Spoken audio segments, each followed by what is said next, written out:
Əbobun tərifində deyilir ki, A və B natural ədədlərinin hər ikisinin bölündüyü ən böyük natural ədədə A və B-nin əbobu deyilir. Bu o deməkdir ki, elə bir ədəd, ən böyük ədəd tapmalıyıq ki, həm A 10-a bölünsün, həm də B 10-a bölünsün. Gəlin bu misalı həll etməyə çalışaq. 36 və 45-in əbobunu tapmaq üçün təbii ki, ilk öncə sadə vuruqlarını ayırırıq. Sadə vuruqlarını ayırdıqdan sonra gördüyümüz kimi burada ortaq vuruqları tapırıq. Ortaq vuruq nə deməkdir? Həm 36'da olsun bu vuruqlar, həm də 45'də olsun. Gəlin baxaq, 36'da nə var? 2 dənə 2 var. Hansı ki 45'də bu 2'lər yoxdur. Amma 36'da 2 dənə 3 var vuruqlar.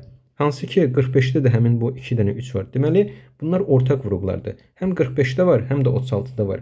Deməli, 3 vurulsun 3, həmin bu ortaq vuruqların hasili bizə verir əbobu. Yəni ki, 36'da 9'a bölünür, 45'də 9'a bölünür.